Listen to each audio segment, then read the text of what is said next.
5 years, hundreds of families and hundreds of schools visits and revisits.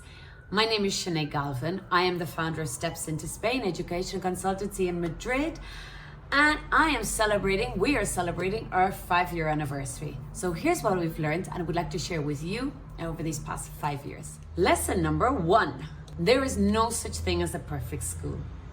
We all like to believe that there is a perfect school out there, but after visiting so many schools, this is both as a mom, as an education consultant, I can tell you there is no thing as the perfect school. But instead, what I recommend is that you create a list, and on that list is your nice to haves and then the deal breakers. The deal breakers is something that you're not willing to compromise, and it's important to be really clear on these before you begin your school search, because it will save you an awful lot of time. And then of course there will be the nice to haves. Great if the school has it, but not necessarily a reason to cross that school off your list. Write that list and be really clear, both parents, on what it is that are the deal breakers and what it is are the lesson number 2. What works for one family does not necessarily mean that will work for another family. And what I mean by this is that we all start with the basics as parents. We all want our child to be happy at school. But of course, being happy at school, but then there are other add-ons that we want as parents. And what you want as a parent doesn't necessarily mean that the other parent in another family wants that same thing. So be careful when you see that families are looking, or one family is saying this is the best school, this is a great school, this is a perfect school, all danger words, because what is best for one does not necessarily mean it's best for another. So bear that in mind, because I've often even seen this within the same family.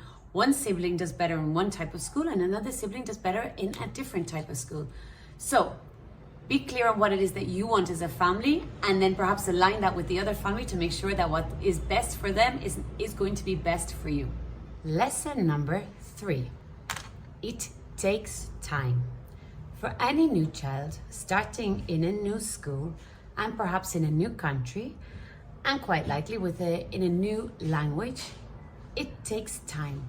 We can all hope that day 1 goes very well, but then there's day 2, that first week, that first month. And quite often there are some children, it can take a very short period of time, and there are the children that can take almost from September through to December. It's important to manage your child's expectations, and us as parents as well, to manage our own expectations. Each day it will get that little bit easier, and it's important that we celebrate the small wins that our children have. In fact, just this weekend, where children are going back to school currently here in Madrid, a mum got in contact with me to say that her child had his first day, a 9th grader had his first day, and it had been a complete disaster. And it had been so bad that he wanted to change schools. This, honestly, on your very first day, it's hard to get a true feeling about the school. It takes time. And of course, if this situation continued and in a few months that child was still having that same terrible experience, well, then it's completely valid and completely reasonable to change school. But at the beginning, just to know for all of the family, it takes time, and we need to manage our own expectations and our children's expectations. Lesson number 4. Facilities are not everything, and especially when we walk into a school, or when you walk into a school and it's very shiny, amazing facilities, everything looks really, really spectacular. In fact, I remember on the beginning of my business, walking into one school, and I honestly was so overawed with the facilities that I wasn't even able to ask so many questions. I've since gone back an awful lot of times and have rectified that. But sometimes, and this is important, sometimes the school that has these great facilities, and sometimes it can be overwhelming when you see it. It might not be the warmest school, it might not be the most supportive school. It's important to get out of the shiny facilities and see perhaps what are the classrooms like, what it is that would be like for your child on the day-to-day basis at that school.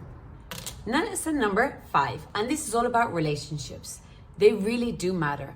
It really is beneficial, and to build a good relationship, of course, with families, with every single family that I meet, that I come into contact with, the families who I work with, and as well to build a good relationship with schools.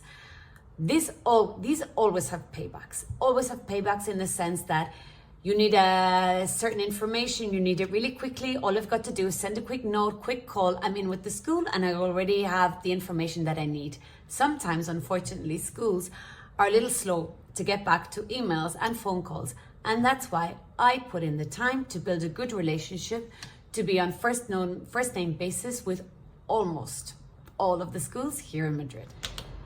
In Madrid, there is a huge choice of schools. And sometimes when there's so much choice and there's so much on offer, it can be very hard to make that the final decision.